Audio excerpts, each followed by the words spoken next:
By the end of his life, John Wayne had appeared in nearly 200 films across a career spanning more than 5 decades, worked with almost every major director of his era, and become arguably the single most recognizable face in the history of American cinema, a man whose silhouette on horseback became shorthand for an entire genre of storytelling. And yet, according to people who actually knew him off set, when he talked privately about what had actually mattered across that entire career, he almost never brought up a box office number or an award. He brought up 5 specific people, the ones who stuck around long after a picture wrapped, long after the applause stopped, and in more than one case long after his own health had already begun to fail him. This is the real story of the 5 people John Wayne loved most, pieced together from decades of interviews, memoirs, and accounts left behind by the people who actually stood closest to him. Number 1. Maureen O'Hara. Across nearly 3 decades, John Wayne and Maureen O'Hara made 5 films together: Rio Grande, The Quiet Man, The Wings of Eagles, McLintock, and Big Jake, and audiences who watched their on-screen chemistry rarely got to see the actual friendship sitting underneath it. What made that friendship unusual, by O'Hara's own later account, wasn't romance at all, despite decades of public speculation about the two of them. She described their bond in terms closer to siblings than anything else, a closeness built on the fact that neither one felt any need to perform for the other. O'Hara had a reputation in Hollywood for being famously direct, unwilling to soften an opinion simply because the person she was talking to happened to be one of the biggest stars in the world, and Wayne reportedly valued that directness precisely because it was so rare among people surrounding him. Their working relationship began on Rio Grande in 1950, directed by John Ford, and it's worth noting that Ford himself trusted the pairing enough to keep bringing them back together across genres, war dramas, westerns, and one Irish-set romantic comedy that became arguably the most beloved film either of them ever made. During the filming of The Quiet Man in Ireland, the production reportedly operated on a grueling schedule in difficult weather conditions, and cast members later described a genuine camaraderie between Wayne and O'Hara that carried them through it, built on shared exhaustion and an ability to make each other laugh between takes rather than any scripted romantic tension. O'Hara herself, in interviews given later in her life, consistently pushed back against tabloid suggestions that their relationship had ever crossed into anything romantic, insisting instead that what they had was something she considered rarer, an actual friendship that survived fame completely intact. In her own memoir published decades later and considered one of the most candid first-hand accounts of Hollywood's golden age written by any actress of her generation, she wrote about him with a warmth that read less like nostalgia for a costar and more like genuine grief for a close family member, describing the particular kind of trust that let both of them drop the performance the moment a scene wrapped. Their final film together, Big Jake in 1971, came near the end of both of their careers, and cast members on that production later said the two of them still had the same easy rapport they'd had on Rio Grande more than 20 years earlier, as though no real time had passed between them at all. When Wayne died in 1979, O'Hara was reportedly one of the people most affected by the loss, having spent nearly 30 years describing him as one of the only people in the industry who never once tried to be someone other than exactly who he actually was. Film historians looking back at their pairing have often noted that O'Hara was one of the very few co-stars Wayne consistently treated as a genuine equal on set, a dynamic that stood out in an industry where leading men of his stature often dominated the working relationship entirely. In 1979, when Wayne received the Congressional Gold Medal shortly before his death, O'Hara was reportedly among the people closest to him during that period, and she continued speaking publicly about their friendship for decades afterward, still describing him well into her own old age as one of the steadiest, most honest people she had ever worked with in an industry that rarely rewarded either quality. Number 2. Ward Bond. Long before either of them appeared in a single film together, John Wayne and Ward Bond were teammates on the University of Southern California football team in the late 1920s, and that early friendship, formed well before Hollywood ever entered the picture, is part of what made their later working relationship so different from a typical studio pairing. Both men were introduced to the film industry through the same connection, director John Ford, who reportedly noticed both athletes on campus and began bringing them into small production jobs and bit parts. From there, Wayne and Bond went on to appear together in dozens of films across nearly 3 decades, war pictures, westerns, and adventure films, with Bond frequently cast in supporting roles that let the two men share screen time in production after production, an arrangement that suited both of them, since neither seemed particularly concerned with who received top billing as long as the work itself came together well. Bond's larger-than-life personality reportedly made him a natural fit for the kind of ensemble westerns Ford favored, films populated by a recurring cast of familiar faces that gave each production a lived-in, almost family-like quality on set, something both Wayne and Bond openly enjoyed being part of year after year. What people who worked alongside them tended to remember wasn't the films themselves but the atmosphere Bond brought to a set. Colleagues described him as a large, loud, magnetic presence who could turn a grueling location shoot into something closer to a reunion, someone who reportedly went out of his way to put nervous younger actors at ease rather than pulling rank on them. Bond later found his own television stardom hosting Wagon Train through the late 1950s, but he reportedly never let that separate success change the dynamic between the two old friends, still showing up at Wayne's home for informal gatherings the same way he had for decades. Their friendship extended well beyond film sets into a wider social circle of drinking buddies and poker games that also included several other actors from Ford's regular ensemble, a loose group of friends who reportedly spent as much time together off-camera as they ever did filming. Bond was also known within Ford's informal circle of regular collaborators, sometimes referred to by film historians as the John Ford Stock Company, a group of actors Ford trusted enough to keep casting again and again across different productions. Bond's death in 1960, from a heart attack at only 57 years old, reportedly hit Wayne hard, arriving suddenly and without warning during a period when both men were still working steadily, and colleagues who knew both men said Wayne rarely discussed the loss publicly in detail, treating it instead as one of the more private griefs of his life. Their friendship, stretching back to a college football field decades before either man became famous, remains one of the clearer examples of a Hollywood bond that had almost nothing to do with the business itself at its origin. Biographers who later researched Wayne's life pointed specifically to Bond's death as one of the earliest moments that seemed to genuinely shake him, a loss that arrived years before the string of health struggles that would eventually define his own final decade, and one that friends said he carried quietly rather than discussing at length even with people close to him. The two men had known each other for roughly 3 decades by the time of Bond's death, a friendship that had outlasted multiple marriages, career shifts, and the entire transformation of Hollywood from the silent era into the modern studio system, making it one of the longest personal relationships of Wayne's adult life. Number 3. John Ford. Before the world knew the name John Wayne, John Ford knew him simply as a prop boy on the Fox studio lot named Marion Morrison, and the relationship that developed between the two men over the following decades shaped Wayne's entire career more directly than any other single professional connection he ever had. Ford was, by nearly every account from people who worked with him, a demanding and often difficult director, known for pushing actors hard rather than praising them. And Wayne spent years working under that exact dynamic before Ford finally cast him in the lead role of Stagecoach in 1939, the film that turned Wayne from a journeyman actor in low-budget westerns into an actual star, a leap that surprised much of the industry at the time given how many years Wayne had already spent working steadily but without any real critical recognition attached to his name. That patient investment, waiting nearly a decade to hand him a genuine leading role, is part of what film historians point to when explaining why the two men's relationship never fully resembled a typical director and star arrangement. Before that breakthrough, Wayne had spent nearly a decade appearing in dozens of largely forgettable B-westerns, and film historians have consistently pointed to Ford's decision to cast him in Stagecoach as the single most consequential moment of his entire career. The two men went on to make more than a dozen films together across the following decades, including several widely considered among the greatest westerns ever made.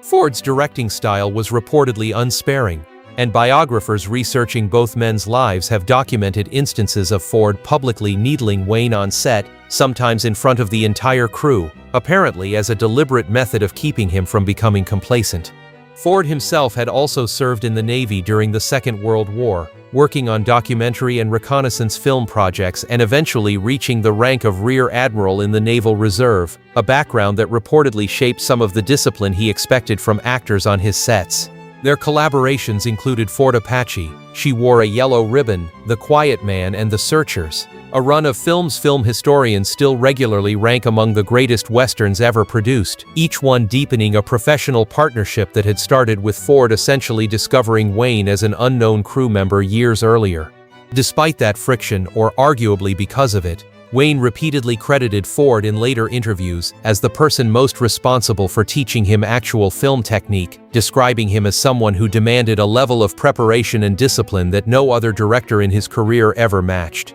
When Ford's health declined in his final years, Wayne remained one of the people who stayed closely connected to him, and after Ford's death in 1973, Wayne spoke about him publicly with a level of respect he rarely extended to anyone else in the industry, repeatedly describing him as the person who had essentially built the career audiences eventually came to know. Even decades into his own stardom, Wayne reportedly continued referring to Ford with a level of deference he extended to almost no one else in the business, and biographers researching the relationship have noted that Wayne seemed to genuinely need Ford's approval in a way that never fully applied to any other director he worked with across his career. That dynamic reportedly persisted right up until Ford's final years, with Wayne visiting him regularly as his health declined, a continuation of a mentorship that had started decades earlier on a studio lot when neither man had any idea what the other would eventually become, and one that people close to both men said never fully lost its original shape, teacher and student,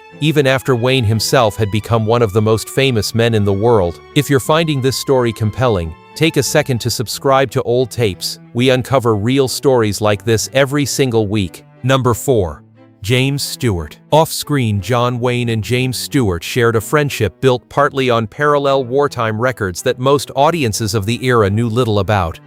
While Wayne's own wartime service remains a subject some historians have scrutinized, since he never formally enlisted despite being of eligible age, a decision he reportedly wrestled with privately for years afterward according to people who knew him well. Stewart's military record was extensive and well documented, serving as a bomber pilot who flew numerous combat missions over Europe during the Second World War and eventually retiring from the Air Force Reserve holding the rank of Brigadier General, one of the highest military ranks ever achieved by a working Hollywood actor, a distinction that set him apart from nearly every other star of his generation. Colleagues who knew both men said Stewart rarely brought his service up unprompted, treating it as simply something he had done rather than a story to trade on, and that quiet restraint reportedly earned him considerable respect from Wayne, who valued that kind of understated character in people around him. And some biographers have speculated that Wayne's own private feelings about his own wartime record may have made Stewart's genuine humility about his service resonate even more deeply than it otherwise would have. The two actors appeared together in several films across their careers, including The Man Who Shot Liberty Valance, and their friendship extended well beyond studio sets into shared political and social circles in later decades, both men becoming publicly associated with conservative political causes during the 1960s and 1970s. People who spent time with both of them socially described a friendship defined less by shared screen time than by a mutual respect for each other's character, with Stewart's famously understated, gentlemanly public persona offering something of a contrast to Wayne's larger-than-life screen image. Even as friends said, the two shared a very similar personal code away from cameras entirely,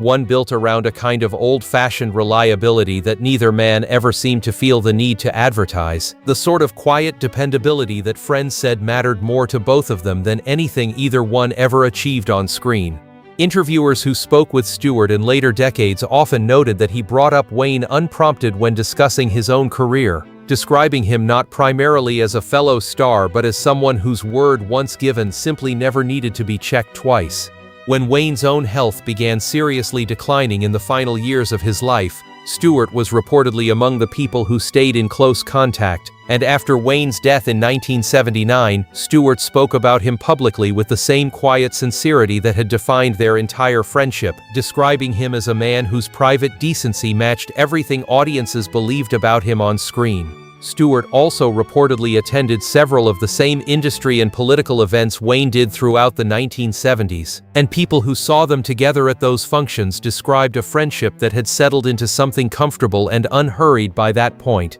Two men well past needing to prove anything to each other or to anyone watching. Their public personas differed considerably, Stewart known for a gentle, stammering everyman quality, and Wayne for unshakable confidence. Yet those who knew both privately said the two men shared nearly identical values underneath those very different screen images, a fact that made their friendship feel less like an unlikely pairing, and more like two versions of the same fundamental character. Both men also shared an unusual level of political engagement for actors of their generation, publicly aligning themselves with conservative causes at a time when doing so was far less common in Hollywood. And friends said the two occasionally discussed those beliefs together at length, another quiet thread connecting them beyond acting itself. Number 5. Pilar Wayne. John Wayne married Pilar Palette, a Peruvian actress, in 1954. And their marriage became the longest of his three, lasting until his death in 1979. Unlike the very public, image-conscious persona Wayne maintained throughout his career, Pilar later wrote candidly about the more private man she actually lived with, publishing a memoir years after his death that offered one of the more detailed first-hand accounts of what daily life with him had genuinely looked like away from film sets and public appearances. She described a man who could be demanding and occasionally difficult at home, while also describing real tenderness and loyalty that rarely made it into the carefully managed public version of John Wayne audiences were used to seeing.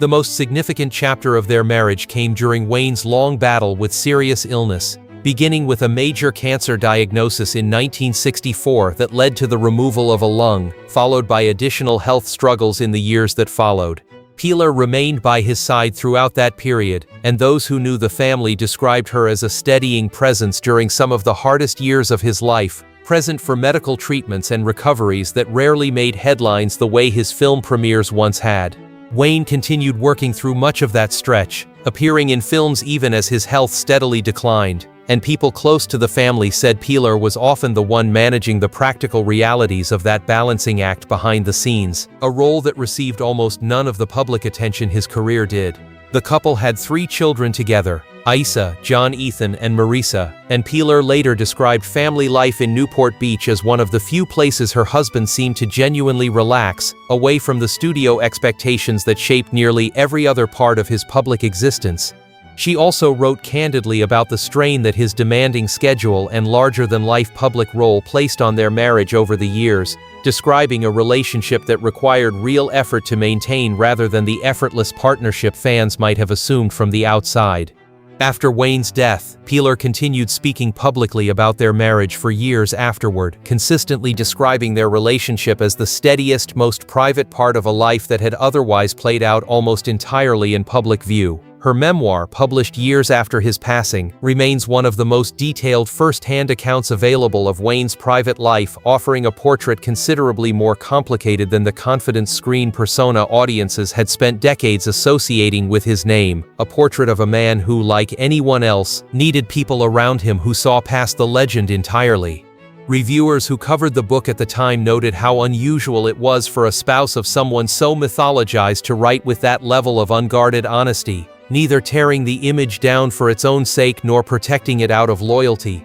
simply describing what she had actually lived through. Family members who spoke publicly in the years after her book's release generally corroborated the broader picture she painted, a marriage that was neither the fairy tale some fans imagined, nor a hollow arrangement behind a famous name, but something considerably more ordinary and, in its own way, more meaningful for exactly that reason. Taken as a whole, this is a picture of loyalty built almost entirely outside the spotlight, 5 very different relationships, and 5 very different kinds of loyalty, a costar who refused to let fame change how she treated him, a childhood friend from a college football field who followed him into an entirely different career, a demanding mentor who built the actual foundation of his acting career before either of them knew what it would become. A fellow actor whose quiet, genuine character matched Wayne's own more than his screen image ever suggested. And a wife who stayed through the years when the legend briefly became simply a man fighting for his health, quietly managing a reality no studio ever put on screen. Taken together, The people closest to John Wayne describe someone whose most defining relationships had remarkably little to do with the fame that made him a household name in the first place. Biographers who have spent years researching his life have consistently pointed to these same 5 names whenever the subject turns to who actually shaped the man behind the persona, a small, fairly consistent circle for someone whose public life touched millions of people across half a century of American film. What separates all 5 relationships from the typical Hollywood narrative of fleeting, transactional friendships is simply their length. Every one of them spanned decades rather than a single production cycle, surviving career shifts, changing fortunes, and in more than one case surviving Wayne's own health crises well before his final illness. That kind of durability is rare in any industry built on short-term collaborations and shifting alliances, and it may explain why these particular 5 names kept surfacing whenever people who actually knew Wayne were asked, later in his life and after his death, who had genuinely mattered to him beyond the roles and the reputation. So here's what I want to know from you. Out of these 5 relationships, which one do you think reveals the most about who John Wayne actually was away from the camera? Tell me in the comments below, since some of these relationships genuinely divide people who study his life closely. Subscribe to the channel, and we'll see you in the next one.